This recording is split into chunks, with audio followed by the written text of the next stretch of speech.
Was it when the lifeguard kept jumping in to try to save you that you realized this? Or I planned that, actually. Wendy Peppercorn. Wait, was it 3-2? Wendy Peppercorn. I've been planning it for years.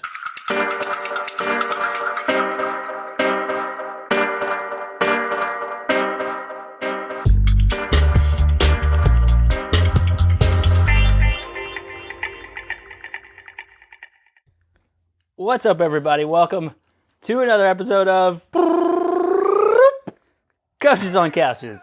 Bing Slouches. With a big slouch in the middle of the couch today. Non-slouch. Oh, yeah. Non-slouch. Yeah. I was forced to sit in the middle of the couch, by the way. Mm-hmm. He was all cuddled up next to me. It's safer on the right side.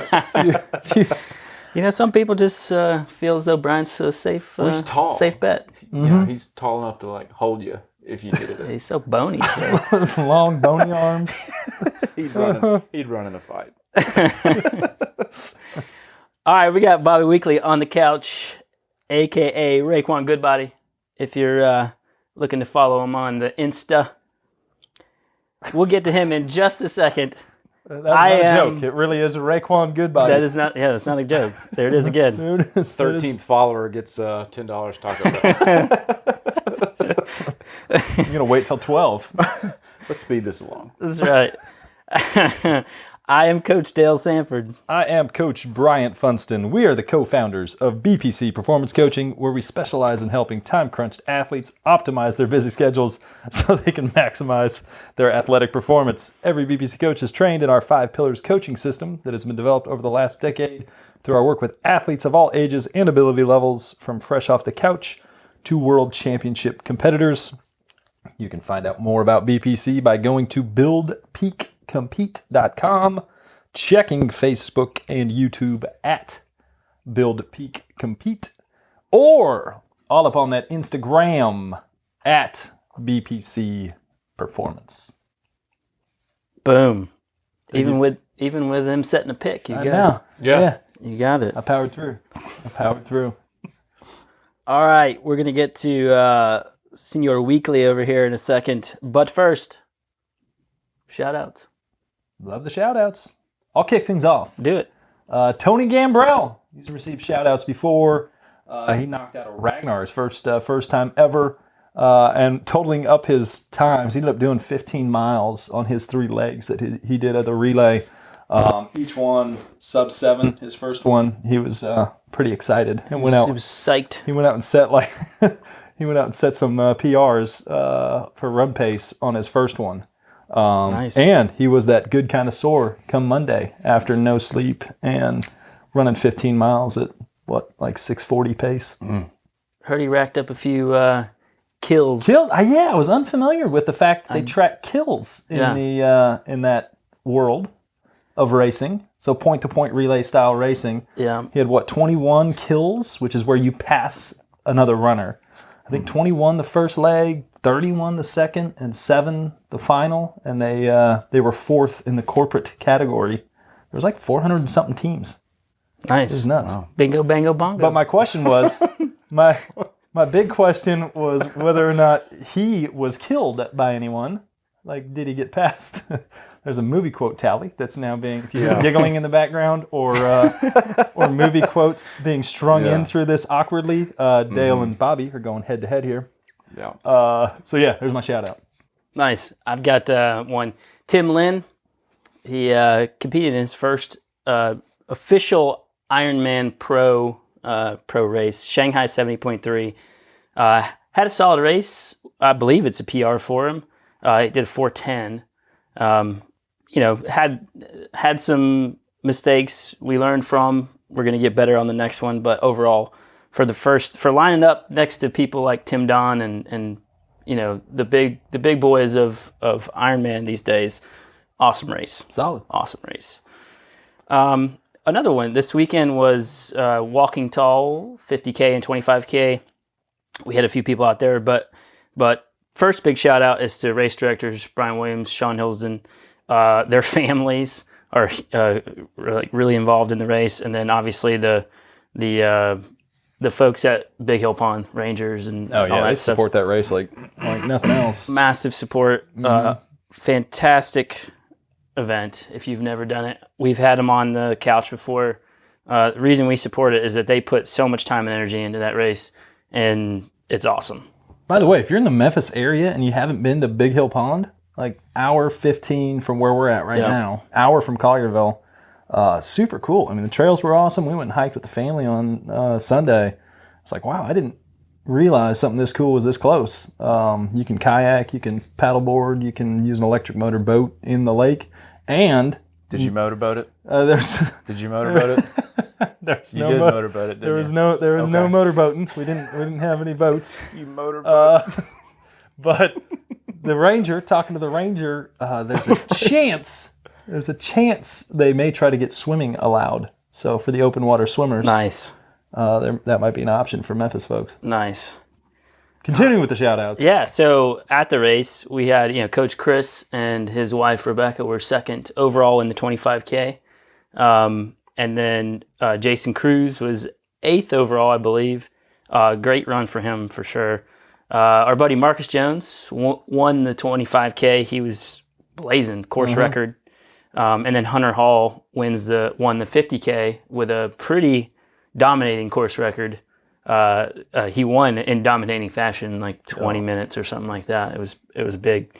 At one point, they were actually, him and Josh Darling, who was second place, were within like 3 to 6 minutes of each other. Yeah. And then it was just at toward the 19-mile mark, they were within a couple minutes. Yeah. Yeah, we were out there live streaming the race, and so we were kind of getting reports on everything. It was a fairly exciting race going on there. Jessica Wang did the 25K, and it was 20-minute PR for her, so that's awesome. And once again, the race directors, the whole event was fantastic. You have any others? You got shout-outs? Who, me? Yeah, Bombay. Yeah. Shout out to Philip and Laura Kate Young. On the Yeah. new little hatchling Yeah. that should arrive here. One in the oven. Shortly. Exactly right. It's about time he accomplished something this year. So good for him. We might be able to get him back on the couch now. Yeah. Maybe bring him back to the couch. Well, you got one coming soon, too. Yeah, I know. He's such a copycat. I know. He tries to outdo me at every turn. the old one-upper. I'm telling you. That's funny. All right. So, one little announcement that we'll make. Our House of Pain cycling program registration is going to open pretty soon. We're opening registration to the people who have done it in the past, the veterans of the program, today. And that'll go out soon. So be looking for that. But if you're interested in really taking a leap in your cycling performance over the winter when most people are either just riding easy base or doing nothing, it is the most comprehensive program that you'll find on the web, online. And it's produced a lot of great results over the years, so watch out for that. All right. So we're going to jump in, unless you guys got anything left. We're going to jump in talking to Bobby here. So first off, just so that everyone knows that you're a normal human and doesn't have all the time in the world, give us a look at like what your work and family and life scenario is like right now. Okay. I work for the Memphis Fire Department. Been on for 4 years, and one of the reasons for kind of joining the job was the idea of having 20 days off a month. Mm-hmm. I thought, man, I could get some serious training with 20 days off a month. So I'm there 24 hours at a time. The schedule does present its own set of unique challenges because I am there 24 hours, and that seems like we do have a lot of downtime, but we could be called away at any time for a call. So a lot of times I'll be in the middle of a workout and the tone goes off and we've got to respond. And so it's a lot of piecing the plans together. Yeah. And, even though if I get off the next day, I don't get home till about 7:30 or 8, so because it's a 24-hour shift. So I do miss a lot of the group rides because most of the people I ride with start really early. Yeah, like crack of dawn. 4 a.m., Yeah. 5 a.m. Yeah. Gotcha. Exactly. And so like when you get off of shift, I mean, sometimes you're smoked. Oh, totally sleep deprived. Yeah. Not all the times, but yeah, sometimes. So it's really difficult to find the balance sometime between it's probably healthier to go home and get 3 hours rest versus, all right, I have 5 or 6 hours worth of work to do today, and only a day to do it. Yeah. So do you find most of the time you will do your workout right away as soon as you get home, or do you take that rest first? Foolishly, in the beginning, I tried to do it as soon as I got home, and I just realized the workouts weren't efficient, and more importantly, I would lose the motivation halfway during the workout and get frustrated. And once you take that turn to negative town, it's hard to pull yourself out of it. So I kind of transitioned into, make the most out of the time you have, like make the training meaningful. Yep. Yeah. I mean, it's rid of all the junk. it's all about quality, really. Yeah. And if you're getting off shift and you're just kind of smoked and you're just going to kind of muddle your way through it, you're not really going to get everything out of it that you possibly can. So you're married. Right. Got a little Wody on the way. He's on the way. He'll be here. Well, in a week's time, it's pretty much up to him when he wants to Oh, So we're I didn't scheduled. realize it was that soon. Yeah, we're scheduled for Thanksgiving. So Nice. Thanksgiving Day. Awesome. Nice. So give us a brief kind of like look at your sports history. Like, were you an athlete growing up? Like, what did you gravitate toward? There's a lot of people that like either were like real like lifelong athletes, and then there's a ton of people in endurance sports that never did anything until they picked up running, cycling, triathlon, something like that. So what's your story about I it? was definitely the second one. I never swam, rode a bike, or did running as a hobby at all. It was always organized sports from the beginning. And, I think my sporting career was best summed up by what my baseball coach told me in high school. He said, Weakley, you're definitely not the most talented one out here, but you're dumber than a hammer, so I'm pretty sure we can work you to death. And that's going to be where you're going to find your most gains, is you're just going to have to outwork people. Brutal honesty, I like it. Yeah, jack of all trades, master of none. Yeah. Basically. And that's kind of the story of triathlon, right? Like, Yeah. And honestly, that's a characteristic you need to be good in endurance sports. yeah, The absolutely. ability to put in work. Yeah, it definitely translated once I started getting into endurance sports, because I was fortunate enough to have those coaches who were very goal-oriented and relied heavily on outworking the other team. Yeah. And so that's always been my philosophy, is you're just going to have, you're not going to be as talented, so you'll probably have to do a little bit more work than everybody else. Yeah, same way. So what, like when you playing baseball growing up, what made you jump to like endurance sports, and what was the first thing you got into? Mountain biking was the first thing that I got into, and my stepdad had left a $100 26-inch wheel Trek at my house, and I Nice. decided to go ride the Tour de Wolf with it, and just had an absolute blast. And So how old were you at this time? carry the two, I was 31. Okay, Yeah, gotcha. yeah. No, I wasn't 31. I was probably like 28.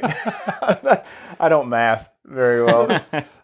So anyway, I did that, and I thought, man, this is so much better than just going to a gym and exercising for the sake of exercising. So I went and put a $600 mountain bike on layaway, and it was the shortest layaway in the history of layaway. I went back like 6 hours later and bought it. Did you really? Yeah. So I scraped up enough pennies to go buy it that afternoon. What was that bike? It was a Haro.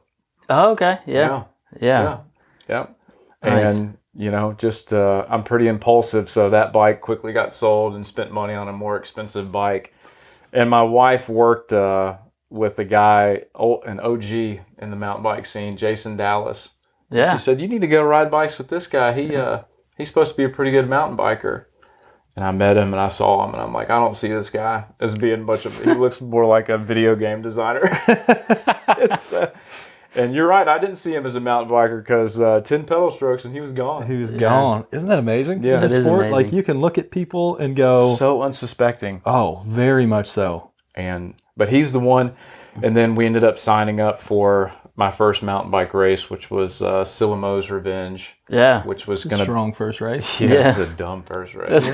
So I showed up in like Under Armour and baggy downhill shorts. Oh, and yeah. I had love it. sandwiches packed in plastic bags. Love it. Nice. Your little snack pack, Yeah, huh? so that's how I got introduced to mountain biking, and fortunately enough, the Los Locos group. Yeah.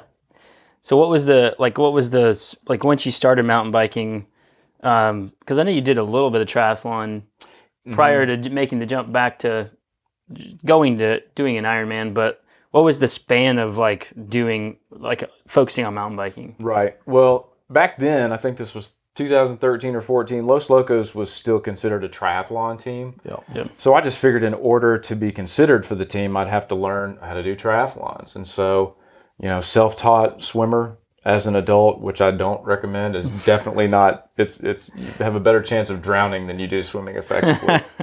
And so I did probably 1 or 2 triathlons my first year and tried to take it a little bit more seriously. And then 2015 did 1 or 2 more, did an Xterra event. But I'd say 2016 to 2018 was all mountain bike racing and gravel racing.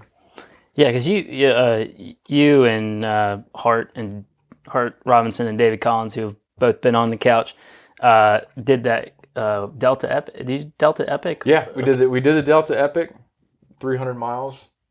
That was when they said it was about 200, right? Yeah, 200-ish. It was 200-ish. It turned out being 300 miles. said the liars. And that was an interesting experience. Oh, I believe it. Yeah, so it was funny. Halfway, well, actually in the nighttime, Hart, I just need a 15-minute nap. If I could just lay down for 15 minutes, that'd be so much better. And David and I are like, we can't fall asleep at 15 minutes. Yeah, so exactly. We've got to keep going. That is a waste of time. Yeah, we learned a lot about ourselves, and it tested our friendship for sure.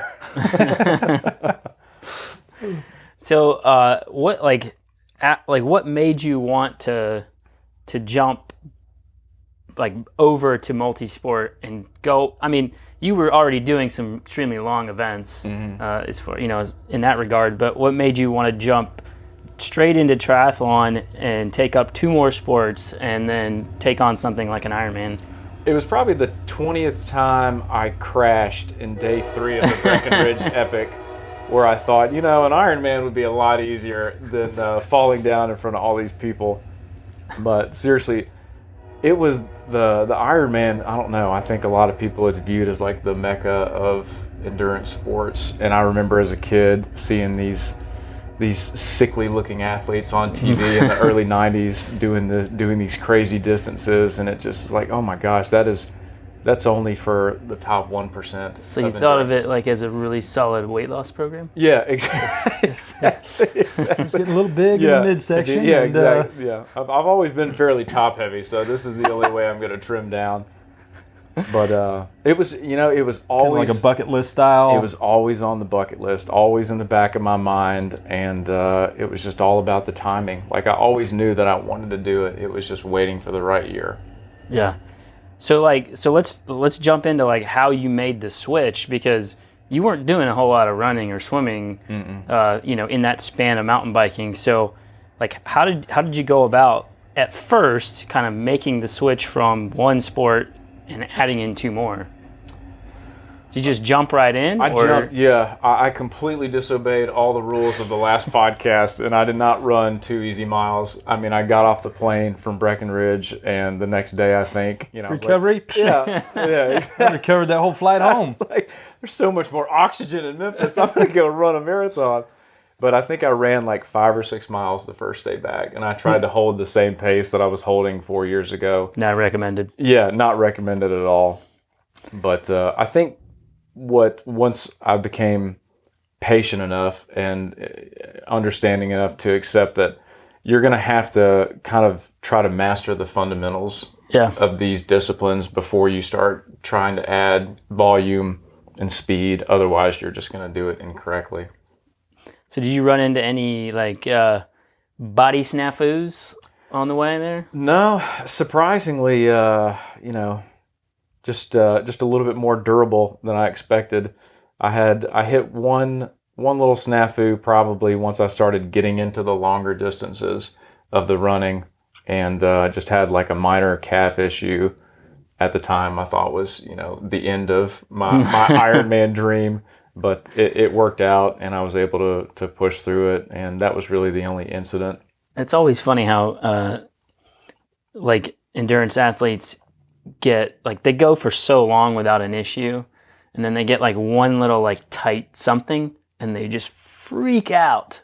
I mean, I can't tell you how many emails, comments, texts I get that, you know, my, like, all of a sudden my hips bother me. Okay, we're doing a lot of volume. Like, Yeah. There's gonna be some like, aches and pains. if you're like, I feel like I say this like 18 times a week, is if you're going longer, harder, you know, in mileage or in intensity that you've been doing, there's gonna be some soreness.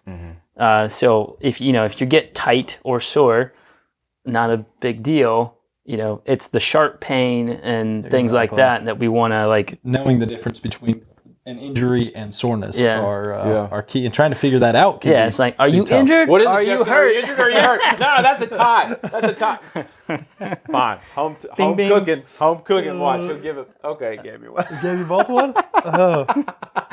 Oh, that's funny. I think you guys should be required to actually say the movie it came from as well. No way. After the No, Yeah, because no, the people listening have to be involved as well. That's right. They'll never talk to either of us again. Yeah, I think.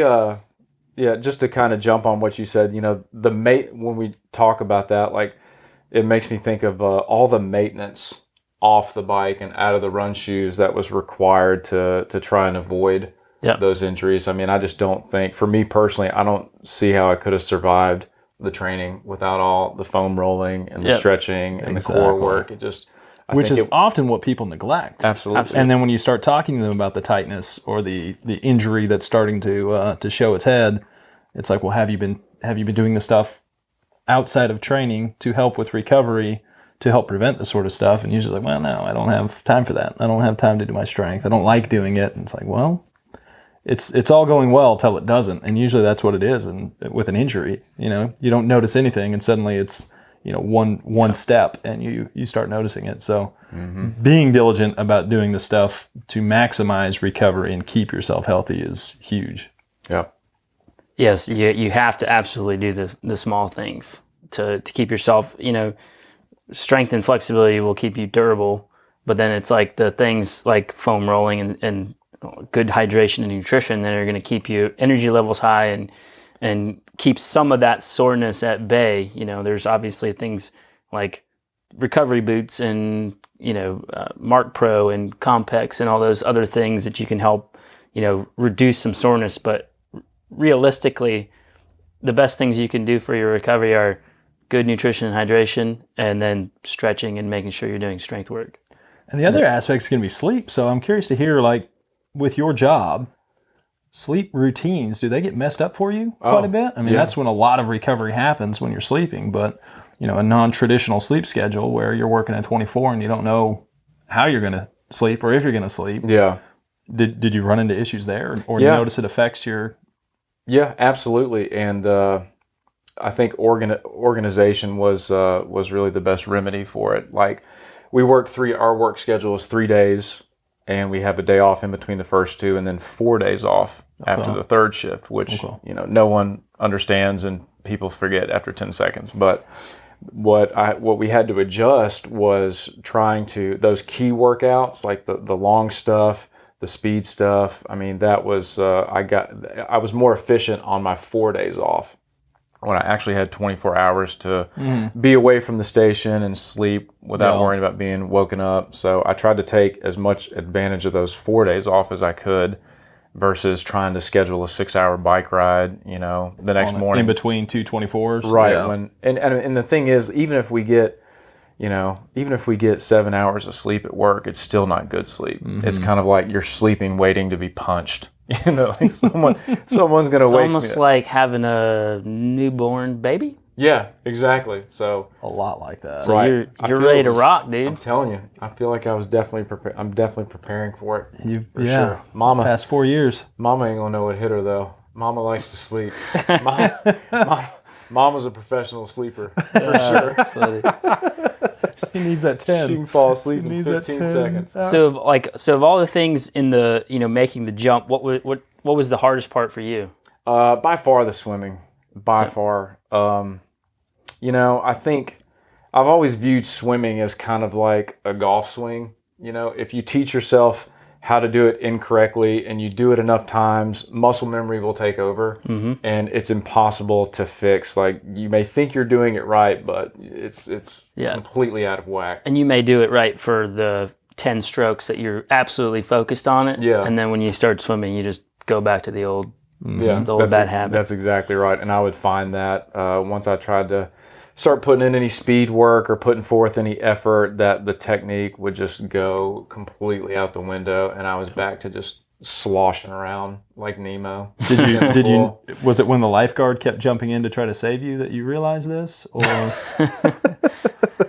I planned that, actually. Wendy Peppercorn. Wait, was it 3-2? Wendy Peppercorn. I've been planning it for years. Oh, squints, pagatelli, ragadaga. It doesn't count as an extra one if you use the same movie two times in a row. Oh, so it has to be a different movie? Yeah, you have to jump movies. Gosh. You have your phone, though. I don't know. My phone's over there. I'm not touching the phone, man. But no, that was definitely the hardest part. And like a golf swing, most people don't make corrections until they have someone watching them. Yep. And so that's kind of when I reached out to you guys and thought, all right, it's time to get in the pool, have someone take a look at this and dissect all the things that you're doing wrong. Because I'm a simpleton. I have to be told, this is where you're messing up, this is where you need to be, and this is a drill to fix it. Otherwise, I get frustrated. Yeah, and it's easy to, especially with swimming, it's easy to overload. I mean, like, that's why usually if I look at somebody's swim stroke, I give them literally one thing, maybe two, to focus on, and then that will be like the hard focus for 3-4 weeks. And yeah, it's mundane, but there's no way you're going to change a movement pattern without tons of frequency and consistency on that one specific part of the movement. Yeah. I mean, it's the same with running mechanics. If you have a really inefficient movement within your running mechanics, if it's not completely strength related, it takes weeks of drilling it to fix it. Well, if you give someone too much, give someone 5 things to think about, and eventually they're like, I don't even know what I'm doing now. Like, they forget about the first 4. Yeah, they're spending all their time trying to think about each one while they're doing it, and it's happening, multiple times over the course of a second, and it's just impossible. So it's really easy to overload the brain and make it confusing and actually make people feel like they're doing even worse than they had before if you try to load them up with too much at one time. Yeah. So for anyone out there who's trying to really change a movement pattern, focus on one aspect of it rather than trying to change everything all at once. And don't spend entire sessions trying to focus on it. If you're doing an hour-long workout, break it up into 5-minute, 10-minute intervals where you're super focused, and then go back to, letting the mind have a mental recovery and then going back to it. Yeah, you'll be able to incorporate those more often. Yeah. I mean, a lot of times what ends up happening is you do a warm-up, you spend the first half of the session focusing on it, and then you do a regular set without thinking about it, and then you can even finish with a little bit more after taking that mental break. But yeah, I mean, unless it's a short session, having the entire session focused on one movement is a little overkill. But that, and then people want to drown themselves when they're right. they're doing 3 days a week in the pool focused on one tiny thing. How many days were you swimming? So if that was the most challenging of it, were you trying to get more sessions in the pool, or was it kind of like you're struggling to get 2 in? At first, before I'd reached out to Dale about the swimming, I was getting about 2 or 3 sessions in, and I was struggling to hit 2,000 yards. And, the third week in May was quickly approaching, and I had my first race, which was the Oak Mountain Xterra. And I went to the person I was working with. I said, I'm kind of concerned. I've got a mile open water swim coming up, and I can't even do 400 yards without getting gassed. And so, I made it through that event, but I mean, halfway through the swim of that event, after I got, passed by the 90th person, I said, all right, I'm going to reach out. I'm going to reach out to them, because I know you were a self-taught swimmer. Like, you didn't grow up swimming. I said, that's who I need to be learning I from. grew up. I got to give me some of that. Surviving. Yeah. Yeah, right? I could not drown. I could not drown in a pool or a lake. You could throw me in the water and I wouldn't die, but I wouldn't call it swimming. Yep. Wading, treading one? Yeah. I could tread. Hell of a treader. That's right. Dale goes in the water. So did you... Sharks took the rest. So did you... I'll never go in the water again. Did you start increasing the number of times after you started getting technique work? Yeah, but it was so neat, because he kind of did it like Mr. Miyagi, where I didn't realize that I was an opportunity for another quote here. That's right. I'm like, I'm being your slave is what I'm being, man. You got me washing your cars. I'd be doing the swims, and we focused on, correcting the front end first. It's like, all right, just let's make this correction, and I think you'll be surprised at how other things will correct themselves. But anyway, he did it in such a deceitful little way. Like, I'd be swimming, and the next thing I knew, I'd be done, and I'd look down at my Garmin, and it would say 3,000 yards. And then I went on vacation where I'm supposed to be relaxing, and I looked down on my Garmin, and it said 4,500 yards. And then I emailed him, and I said, what the hell? but yeah, that was probably one of the most beneficial parts of that part of the training, was just keeping each swim session different, and having it mixed up, which kept me engaged a little bit longer. Everything was going great till we started getting to the long swims, and that's when I wanted to hang it up. That's when you started thinking about mountain biking and gravel events again. That's exactly right. Those long straight swims, like when you're training for an Ironman, like some people don't even need them. Like that, can get through it. Like they'd rather have the mix up, but for a lot of people, they like mentally, they got to have the like straight 3, straight 4,000 in their head. Yeah. Like they just got to do it once. Proof that proof they can swim straight that long. Yeah. To feel confident in getting in the water, even with a wetsuit. I mean, if you can do it without a wetsuit in a pool, for most people in their brain, that's not a problem. Yeah. It takes a lot of the stress off. That's right. So that's why I continuously give it to people. It's more for the mental side than the fitness side. I mean, honestly, most of the time when you're going into an Ironman program, you could probably finish that 4,000 yard or 2.4 mile swim like 6 weeks out from the Ironman, because you've already done like 4,000 yards in a swim, several times before that. Yeah. So it's not that. It's just you have to build the mental capacity to know that, all right, I'm going to be swimming for a while. Yeah. And it is what it is. Yeah, because, with endurance sports and Ironman and long stuff like that, you gotta, the solitude can get to people. Oh, absolutely. You're just, it's different. If you train with a group every single day, you're entertained, you're with your friends, the time passes quicker, but you're not going to be in that atmosphere when you're out there on course. Yeah. And so just learning to deal with my own thoughts and how to fight through the negative thoughts, and how to, get just when something wasn't going right, how to get in more positive frame of mind. Like I kind of had to teach myself how to do that mentally. And I think that's what that's the purpose that those long swims best served. Yeah.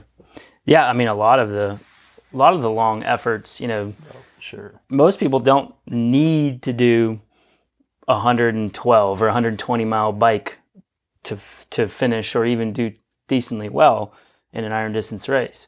But like having done that, confidence through the roof, and most people don't need a 20 mile run or more leading into an Ironman, but you hit those numbers and confidence through the roof. So, that ultimately, that's why I keep giving them to people, is more for the confidence boost than anything else. So how did you feel about taking like pretty massive focus off of cycling? Was it tough for you? Yeah. Well, no. I mean, coming off of that event, the Breck Epic, 6 days of that, I was ready to hang the bike up for a while. But yeah, it became more difficult because I knew that the focus had to switch from swimming to running. So if there was a workout that was going to be missed or something was going to be overlooked, it most of the time ended up being the cycling aspect of it, because I just kind of thought that I've done 6 hours on a bike before. I can do it in my sleep, and that was probably, looking back, one of the mistakes that I made, was trying to maybe rest on my laurels and think, all right, you can ride 112 miles, but the difference is there's a huge difference in racing 6 hours on a bike versus racing 6 hours on a bike and then going and running a marathon. Yep. So. Yeah, I mean, it is certainly different, but like when you, and I would say mountain biking in general, the efforts in a mountain biking event, even in a stage race like Breck Epic, they're completely different. I mean, you could ride 100-mile mountain bike races, every day and get into an iron distance ride on the road, where you're just steady. Yeah, it's like a trainer ride. Arrow. It's much more like a trainer ride than it is. I mean, the effort is so different on the body. And I felt like I looked goofy the whole time. I think when Dale actually fitted me to my bike, he said, well, unfortunately, you look like you're sitting in a lounge chair, but but you're not flexible, and this is probably the best setup for a long course. So. There's especially when you've been used to sitting upright on a mountain bike, even a fairly aggressive mountain bike setup is not compared to a time trial bike. Yeah. So, and then you slap on an aero helmet, and it just it doesn't help your cause at all. What do the people at the fire department think? Oh my gosh. I try to go do those. If I do bring the trainer to work, I try to sneak back. I try to sneak back there so nobody sees me. And I'll never forget the first time I was caught. I had a old grizzly looking chief come back there, and I'm in bibs only. Man, I'm bibs only, dripping with sweat, and he just looks at me and pauses and says, "Well, that's an interesting costume." I think my wife has one of those for spin class. For WWE over here? That's right. Yep. So I was quiet, but when he left, I'd be talking again. Smoking it. Where are we at? Dale's not going to give you one. Yeah, you're winning here. He's not going to give me one. Can you believe that? That's messed up. I'm not counting that one. But yeah, they're a tough crowd. Whatever the mountain bikers on our team, whatever grief they think they can give me, it's nothing compared to the dinner table at a fire station. Oh, I believe it. Well, I was going to say, what have thick skin. How'd the relationship go with your mountain bike buddies when you told them that you were gonna? It was rough. It wasn't easy. I thought coming out to my family would be the hardest part, but coming out to the mountain bikers was the hardest part. But then I saw Hart and David had shaved their legs and their forearms, so I didn't feel so bad anymore. Hey, an arrow for Leadville, baby. And they'd get at me, and I'd get defensive, and I told them, I was like, believe it or not, like, triathletes are considered the figure skaters of the mountain bike world. So So did you shave your, it doesn't look like you shaved your legs. No, absolutely not. You just kept it. No. All natural, huh? Blonde leg hair is more hydrodynamic than no leg hair. Interesting. Yeah. It's Proven like studies. Right, yeah. Blonde leg hair, actually, it's like shaped like a boat prop. At the end of each strand, there's like 3 little hairs. The actual forward propulsion. That's right. So, no, never go full tri. No full tri, huh? That's right. All right, so do you have any other tips or wisdom? You got any wisdom in there, Bobby? Of how to make, anybody who's considering making the jump from not even to Ironman, but from one single sport, doesn't even have to be mountain biking, but making the jump from one sport to multisport. Yeah, for me, this is all for me, and everybody's different. But one of the lessons I had to learn early on was to be patient. Absolutely. Because whether, you have mastered your discipline or gotten on a few podiums here and there, that is not going to immediately translate into the world of multisport. There is, a lot. There's a lot of little things, a lot of the intangibles that are only acquired after years of doing it. Transition, just all that little stuff. Yeah, you can't mess with experience. Yeah. And it goes both ways too. Yeah. You could be the fittest triathlete and you jump on a mountain bike. Yeah, it's like a deer learning That's how a to broken walk. collarbone. Sounds like a broken collarbone to me. Next thing you know, you're hitting those inspirometers and You're trying to set records on the inspirometer. that's a tall order, man. Not everyone can do that. Man, set of lungs on this guy. Uh-huh. But yeah, the first one, be patient. And I had to learn that, for some foolish reason, I just thought that I was going to go and get on the podiums of all these multi-sport events just because, I was competitive. And even though I was putting in the same amount of work, I felt as all the other athletes were, I was lacking years of experience. So that'd be the first one. And, make sure that, like I said earlier, for me, I wanted to make sure that I was fundamentally sound in the discipline before I started trying to put volume on top of it. Because you're just going to learn, if you do something incorrectly and then you stack volume on it, you're just going to learn to do it that much more reps incorrectly.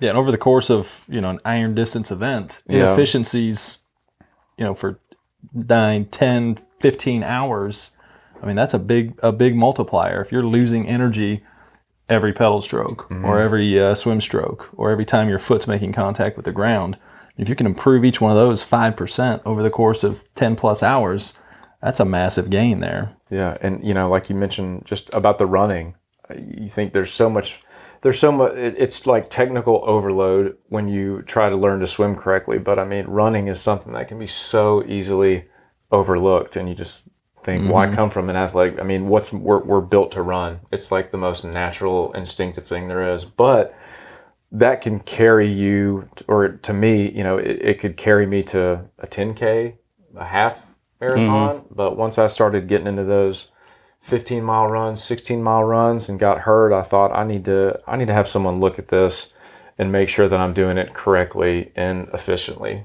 before I just start stacking these 3-hour runs. Yeah, you're especially if you're not doing strength work, your durability as an athlete will eventually run out if you're doing like ultra distance stuff.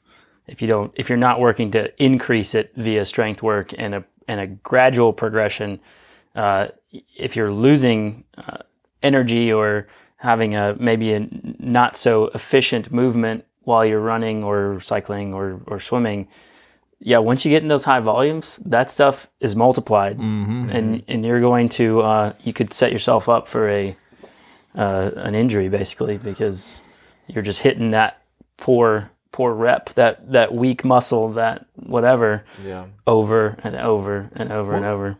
What was the max volume you got in 1 week or about? Oh gosh, it was the that's easy answer. It was the long course camp that we did. That was a big 3 days, and I think we did, almost 4,000 yards in open water. The first day, did a 6K run and 100 miles on the bike, 4-mile run, and then we ran 20 miles the third day. And more importantly, we did it in a race simulated environment. That was crucial. It was warm. And that was crucial for me in Chattanooga. Was you could tell the people that had done their runs at 5 a.m. when it was 75 degrees or were from up north versus the people who had trained in 90-degree weather. Absolutely. Yeah, that was one of the big things that I took out of your race and even the other guys that I coached that did Chattanooga was you guys were running most of the time, through the finish, and a lot of people were getting maybe 5-6 miles in and then immediately had to start the long walk breaks, or maybe made it halfway and ended up walking like the back half of the run. And a lot of that is likely due to either a poor hydration strategy or the fact that they just didn't train enough in the heat like in the heat of the day. And when we set out that run we did on that Sunday was not easy. No, I mean, it wasn't. It was a lot of elevation, and Kirsten Sass was there, so that definitely didn't make it easy. Dropping the Yeah. hammer. Yeah, Dropping the hammer lap one with you. She's like, "Do you want me to Talking the whole time. Do you want me to keep running with you?" It's like, "No, you can peel out of here anytime you want." I could start falling apart as soon as she left. So I think the highest volume hours wise that you hit was like 18, Yeah. 20. Yeah, 18 to 20. I mean, it was Something like nothing.